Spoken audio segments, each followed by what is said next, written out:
Hello and welcome. This is Christine Luken, the Financial Dignity Coach. I'm so excited that you're joining me on this journey to learn how to magnetize your money mindset. And it all begins right here, right now. The battle for your money begins in your mind.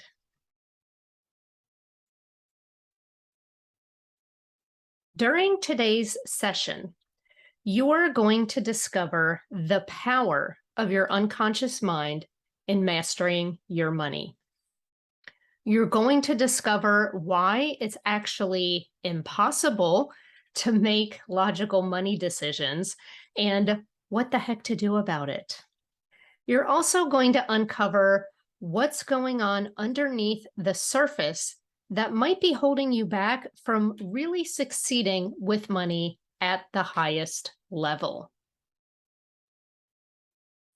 My name is Christine Luken. I'm known as the Financial Dignity Coach, and I'm a money and emotions expert. It's not just because I have been coaching people on their finances for over 14 years. It's not because I'm a certified financial counselor, and it's not because I've written a book titled Money is Emotional. The real reason why I'm a money and emotions expert is because I haven't always done the right things with my own finances. In fact, in my mid-20s, I crashed and burned financially despite having an accounting degree. And that was very embarrassing and shameful for me. I was someone who should have known better. I had all the head knowledge. I was working as an accountant for a multi-million-dollar company, helping them to prepare their budgets. And yet I was bouncing my own checks at home. Part of the reason that I got myself into this situation was because I was engaged to Jeff, who had terrible money habits. He was in and out of jobs and even in and out of jail. I thought if I loved him enough that he would change. And he did change. He got worse. So by the time I was 26 years old, I had been with Jeff for 7 years. I even had a wedding dress in the closet.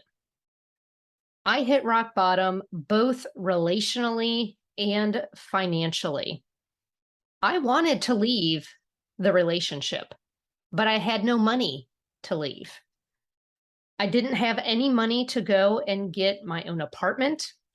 My credit was completely shot. I ended up having to move back in with my parents and start over. And as I said, it was a very humbling time for me, and it wasn't easy. I felt embarrassed about the financial mess that I had gotten myself into. That made me realize that it's not enough for us to have head knowledge about money. We certainly need it, but there's a piece that's missing. Because let's be honest, most of us know what we should be doing to manage our finances well. We should be spending less money than we make. We should be saving money. We should be avoiding excessive debt. And yet, so many of us don't do the things that we know we should do. This began a long process of me being very curious as to why smart people sometimes do dumb things with money. How did I get into my mess? I was an honor roll student. How did I get so far off track when I know what I should be doing? I began to study not just personal finance, but also the psychology of money and money mindset. I have read at least 50 books on money and mindset, everything from the practical to the strange and the silly. I have filtered through all of the tools and figured out which ones worked for me. And for the hundreds of clients that I've coached one-on-one, I am unleashing the best tools that I've discovered. And some of them I've personally developed to help you create a magnetic money mindset. So you're not unconsciously repelling the very thing that you say you want. Before you dive in, I would encourage you to only watch one of these videos a day, because I want you to do the workbook exercises that go along with each of these lessons. It's not just about learning, it's about doing. You want to apply the things that you're going to discover in these videos. I hope you're ready to get started, because I have so many awesome things to teach you when it comes to money and mindset.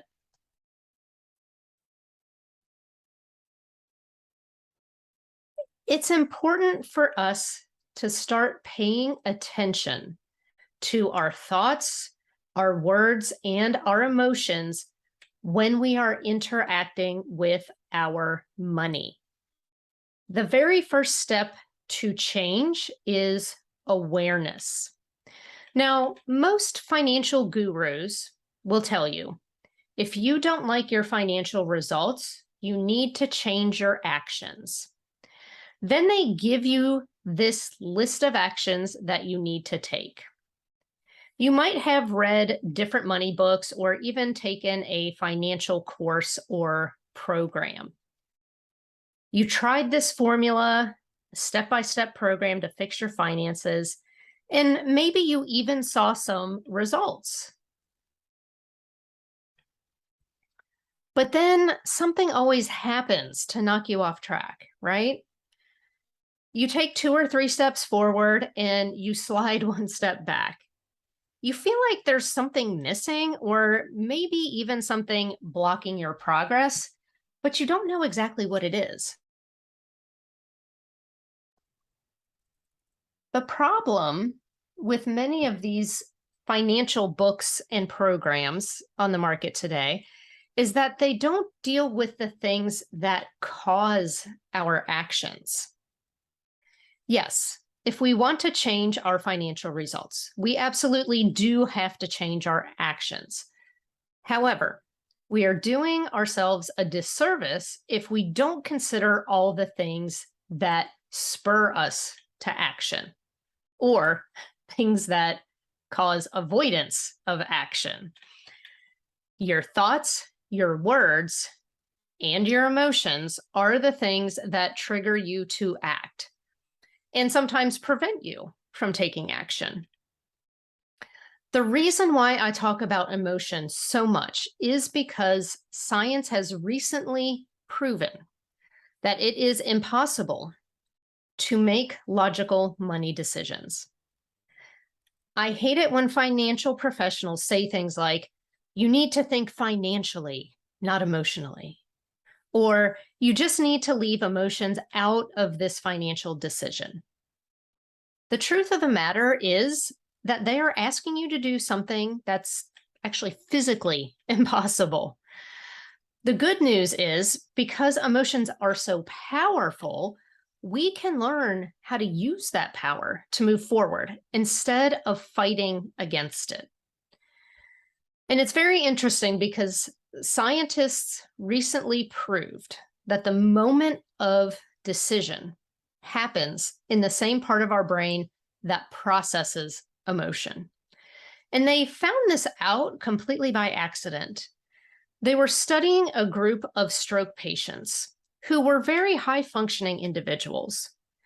The only part of the brain that had suffered damage during their stroke was the part of the brain that processed emotions. So these people had trouble expressing their emotions, and they also had trouble interpreting emotion in other people. During the study, the researchers took a break for lunch, and they said to the study participants, "Would you like a hamburger or a chicken sandwich for lunch?" None of the participants could make a decision. None of them. That's how they figured out the moment of decision happens in the same part of the brain that processes emotion.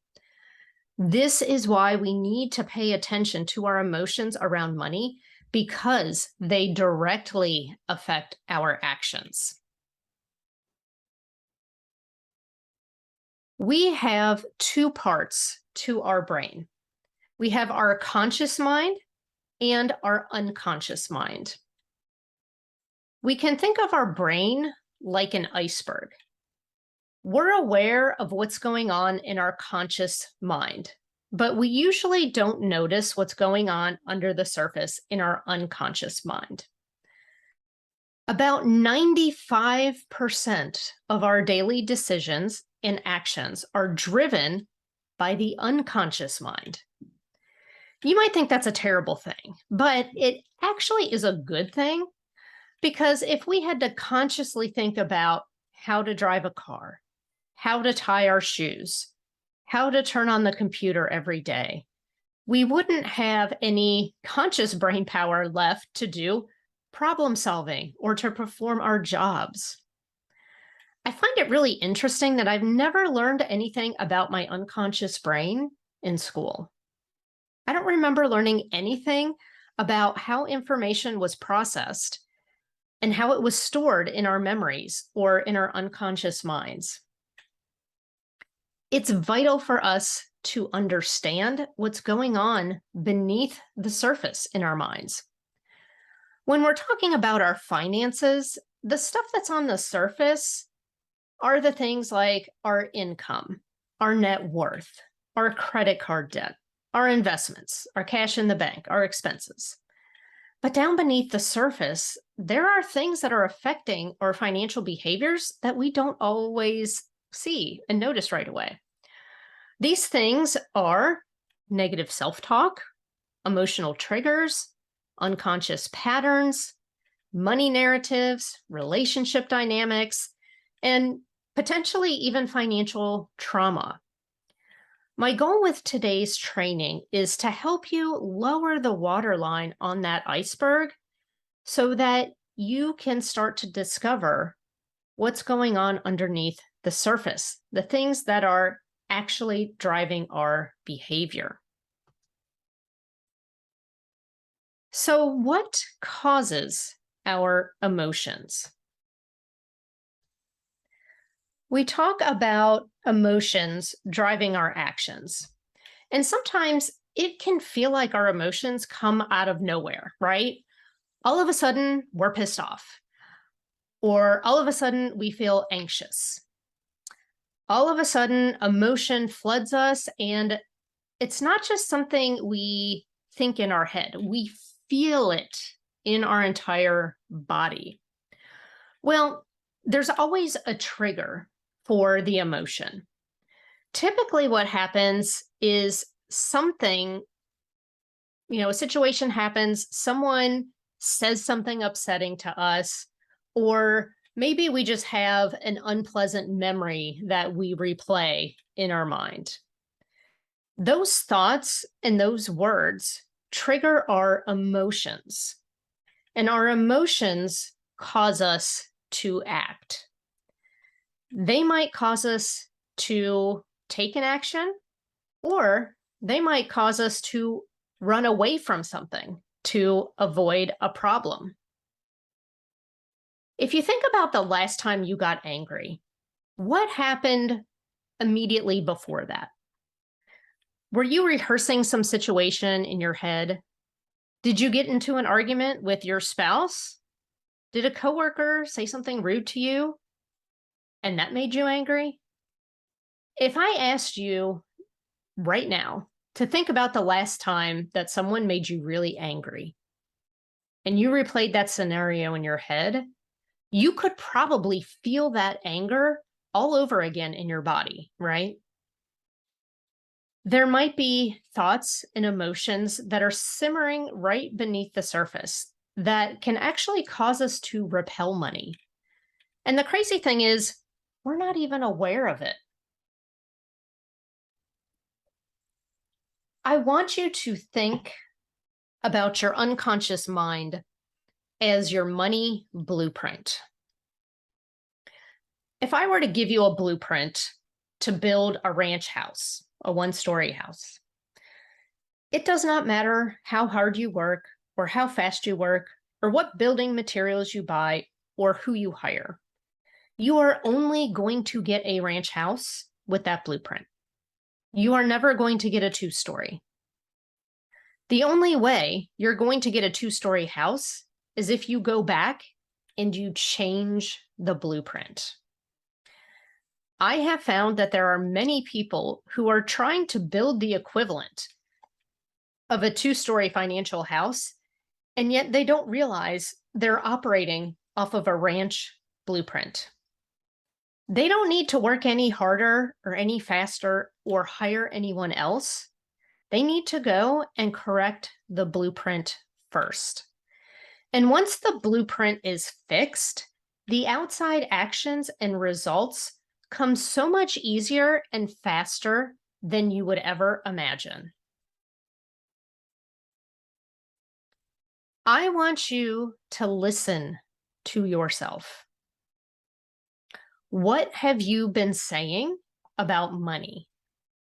Have you been saying things like, I suck at managing money, or I'm not a numbers person, or making money is so hard? How do you feel about your finances right now, especially when you say those kinds of things? Why is this so important? Why is what you say to yourself about money? Why is that so important? Why does it matter? Here's why it matters. There's a part of your brain called the reticular activating system, otherwise known as the RAS. It acts as a filter in your brain. There are billions, with a B, billions of bits of information coming at us from the environment every single second. If we didn't have the reticular activating system filtering things out, our brain could not handle the number of stimuli that are coming at us.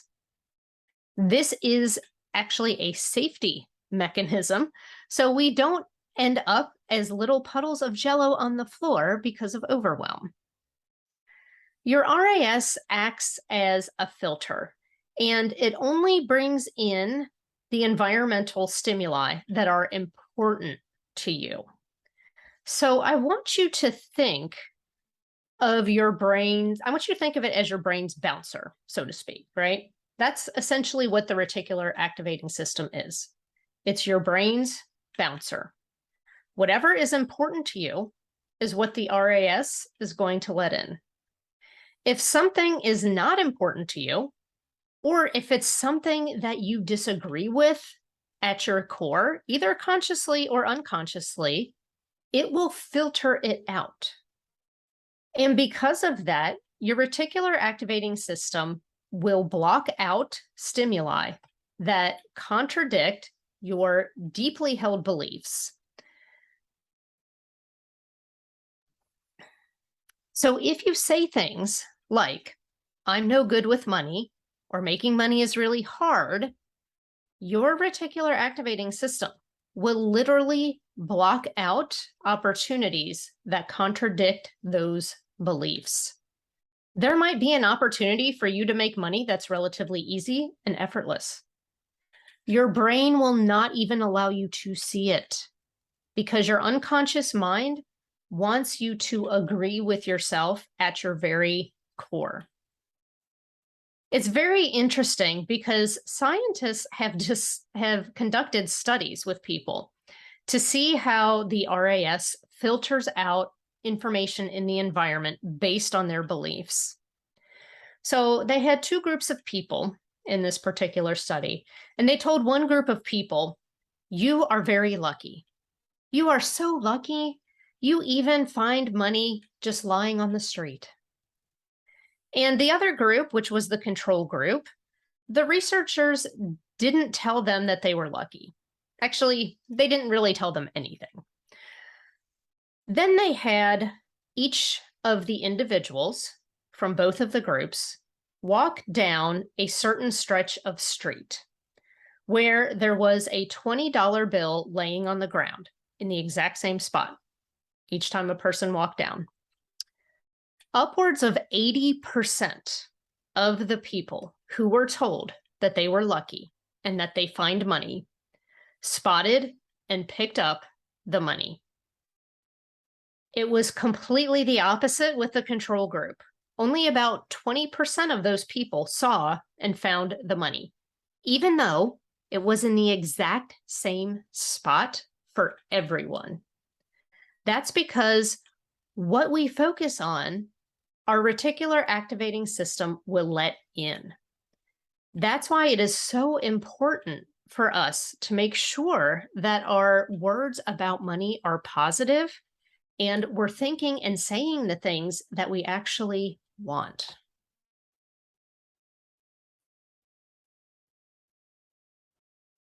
Here is your action item for today.